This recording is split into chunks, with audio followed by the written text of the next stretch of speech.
नमस्कार, मैं दीपराम महावर, motivational speaker और लाइफ कोच। आज का हमारा टॉपिक है अकेला चना भाड़ नहीं फोड़ सकता, लेकिन हम इसको रिवर्स करके बता रहे हैं कि अकेला चना भाड़ फोड़ सकता है। तो यहाँ का कहने का मतलब ये है कि हमारी बहुत सालों से, सदियों से ये कहावत चली आ रही है कि अकेला आदमी कुछ नहीं कर सकता, लेकिन कोई भी यदि अकेला आदमी चाहे तो वो कुछ भी कर सकता है। ऐसे उदाहरणों से पूरा इतिहास भरा पड़ा है।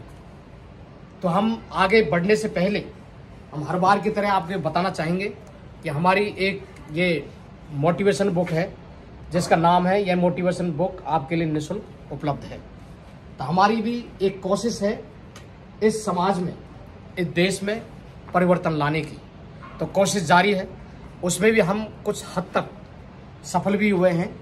तो हम एक स्टोरी जो कि एक प्रतिष्ठित अखबार में कुछ दिन पहले छपी थी, तो ये स्टोरी है किशनगढ़ की। तो आपने नाम भी सुना होगा किशनगढ़ का। तो ये देखिए, किशनगढ़ एक जगह है जो कि पहले वो चोरी डकैती और एक कहावत है सीना चोरी, इसके लिए वो कुख्यात रूप से बदनाम था। तो वहाँ पर चोरी डकैती ये हुआ करती थी।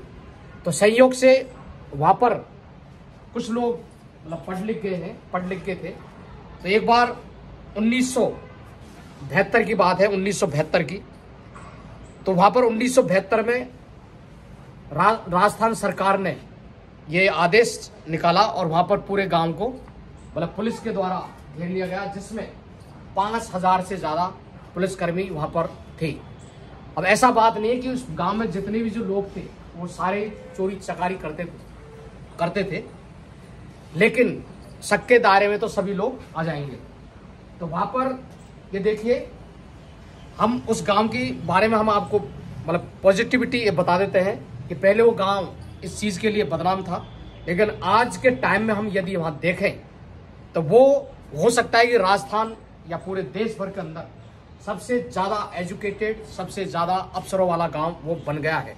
और गांव का नाम ही है, वो सीकर के अंदर नीम का थाना है और नीम के थाना के अंदर वो गांव का नाम है नया बास, जहां पर उस गांव को अफसरों वाला गांव बोला जाता है, जहां पर 15 IAS ऑफिसर, 5 SP, 3 IFS, 500 से ज़्यादा अफसर यहीं से निकले हैं और टीचर भी बहुत सारे हैं, और जो छोटी मोटी जो नौकरी हैं वो भी वहाँ पर बहुत ज़्यादा है।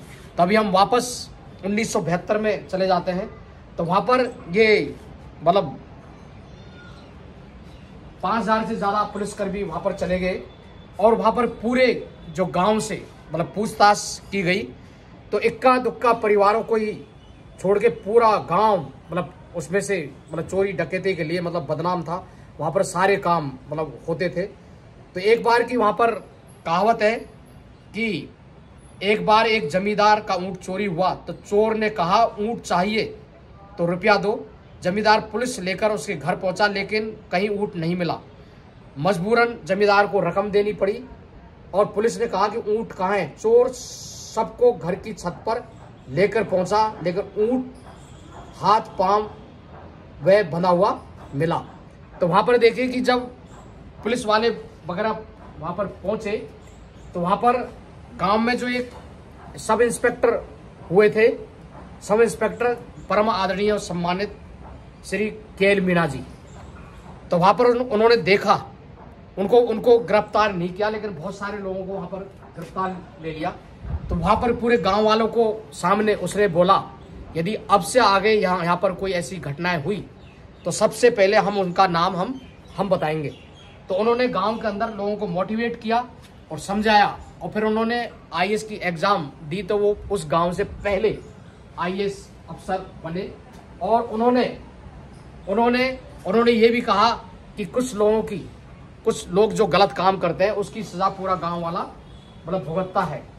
उनसे पूछताछ की, लेकिन उनको गिरफ्तार नहीं किया। और वो पहले वहाँ पर IAS ऑफिसर बने। उन्होंने ये ऐलान किया, गांव में अब पुलिस आई तो उनकी टीम बताएगी चोर कौन है। इसके बाद उन्होंने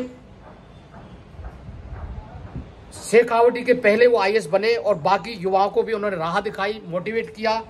और देखिए कि बच्चों को वहाँ के जो गांव वाले हैं उनको कर्ज लेकर भी वो पढ़ा रहे हैं। तो आज की हालत में, आज की जो हम परिप्रेक्ष्य में हम देखें तो वो जो गांव है, वो जो शिक्षा की मतलब कहने का मतलब ये है कि इस कहानी के माध्यम से हम केवल यही कहना चाहेंगे कि शिक्षा ही वो चीज़ है जो किसी की भी जिंदगी को, उसकी दिशा और दशा वो बदल सकती है। शिक्षा के बिना मतलब ऐसा कुछ भी नहीं है। तो शिक्षा से ही मतलब एक कहावत भी है जो हमारे जो महान भारत रत्न बाबा साहब अम्बेडकर हुए हैं, उन्होंने भी ये कहा है शिक्षा के बारे में कि शिक्षा वह शेरनी का दूध है जो पिएगा वही ढाड़ेगा। तो शिक्षा से हम अपना जीवन और दूसरा का जीवन भी हम बदल सकते हैं। जैसे कि एक हमने शुरू में ये कहा था कि अकेला चना भाड़ नहीं फोड़ सकता, लेकिन इस कहानी के द्वारा हमने बताने की कोशिश की है कि अकेला चना भाड़ जरूर फोड़ सकता है। इस दुनिया के अंदर बहुत सारे जो लोग हैं उन्होंने अपने अकेले के दम पर इस दुनिया के अंदर महापरिवर्तन लाए हैं। चाहे आप कोई सा भी देश ले लो, उसके अंदर हम यदि नाम गिनाएं तो हम हो सकता है कि वो नामों की लिस्ट 10-5 घंटे में भी खत्म ना हो।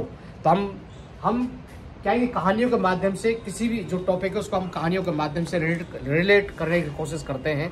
तो ऐसे बहुत सारे गांव हैं, जैसे कि अभी हमने कहा जो सीकर के अंदर जो नीम का थाना है, और सीकर आपको पता ही कि वो राजस्थान के अंदर है, वहाँ पर नयाबास एक गाँव है। तो पहले वो चोरी डकैती के लिए मतलब कुख्यात था, लेकिन आज के टाइम में वो सबसे ज़्यादा अफसरों वाला गांव के नाम से वो फेमस हो गया। ऐसे तो बहुत सारे गांव हैं इंडिया के अंदर या दुनिया के अंदर जहाँ पर और भी मतलब पढ़े लिखे लोग हो सकते हैं, लेकिन सवाल ये उठता है नकारात्मकता से सकारात्मक की तरफ। जो चीज़ पहले गलत थी वो आज के टाइम में वो मतलब सही हो गई। कई बार क्या होता है कि हमें वो दिखने में ऐसा लगता है कि ये कार्य असंभव है, लेकिन यदि हम कोशिश करें, कहते हैं कि कोशिश करने वालों की कभी हार नहीं होती। यदि हम यदि कोशिश करें तो उस चीज़ को मतलब बदला जा सकता है, वहाँ पर परिवर्तन लाया जा सकता है। आज हम देखेंगे कि आज से 50 साल पहले, 30 साल पहले या हम 100 साल पहले जिस चीज़ की हम कल्पना भी नहीं कर सकते थे, वो आज के टाइम में वो दिख रही हैं। जैसे कि पहले हम देखते थे कि हम एक स्थान से दूसरे स्थान हम बात नहीं कर सकते, तो वो आज हम बात कर रहे हैं। और पहले ये देखते थे कि हम मतलब आसमान में हम यात्रा नहीं कर सकते हैं, वो आज के टाइम में हम कर रहे हैं। पहले सोचा होगा किसी ने कि हम समुद्रों में, नदियों में हम यात्रा नहीं कर सकते, लेकिन वो आज हम कर रहे हैं। बहुत सारे जो कार्य हैं पहले जो असंभव थे वो आज के टाइम में संभव हो गए। तो यहाँ पर शिक्षा से ये रिलेटेड है। तो उस गांव के अंदर आज महापरिवर्तन आ गया, और केवल पहल किसने की थी? परम आदरणीय और सम्मानित IAS श्रीमान KL मीणा जी ने। तो उन्होंने एक अलग जगाई, वहाँ पर एजुकेशन की अलग जगाई। तो यहाँ पर हम इस कोशिश कर सकते हैं, जैसे कि आप ये देखेंगे कि हम पहले एक स्टोरी भी हमने शेयर की थी, जो हमारे जो ज्योतिराव फूले हैं, जहाँ से बहुत वर्षों पहले जब उनकी पत्नी ने देखा कि जो मेरे पति हैं गांव-गांव जाकर, घर-घर जाकर लोगों को एजुकेट कर रहे हैं, तो वो अकेले मतलब कहाँ तक कर पाएंगे, तो मुझे भी उनका साथ देना चाहिए। तो उन्होंने अपने पति को बोला कि मुझे भी आप पढ़ना लिखना सिखा दीजिए, तो मैं भी ये मतलब लोगों को मैं जागरूक करूंगी, महिलाओं को मैं पढ़ाऊंगी, सावित्रीबाई फूले। तो देखिए कि उस समय मतलब परिवारों का या समाज का इतना ढांचा मतलब था कि उस समय जो फीमेल हैं, मतलब जो महिलाएं हैं, उनको किसी प्रकार के राइट नहीं थे, अधिकार नहीं थे भाई वो घर से बाहर निकल के कुछ करे। उनके ऊपर बहुत सारे जो लोग हैं वो कीचड़ फेंक देते थे, गोबर फेंक देते, लेकिन उन्होंने हिम्मत नहीं हारी और उन्होंने महिलाओं को जागरूक किया, पढ़ाया, लिखाया। आज हम देखते हैं कि हमारे समाज के अंदर, हर घर के अंदर सावित्रीबाई फूले हैं। तो हमारे ये फर्ज बनता है कि हम महिलाओं को, बच्चों को, आदमियों को हम एजुकेटेड करें, उनको पढ़ने के प्रति जागरूक करें, जिससे कि वो खुद की और समाज की दिशा को बदल सकें। आपने इस वीडियो को देखा उसके लिए आपका तहे दिल से शुक्रिया। Thank you.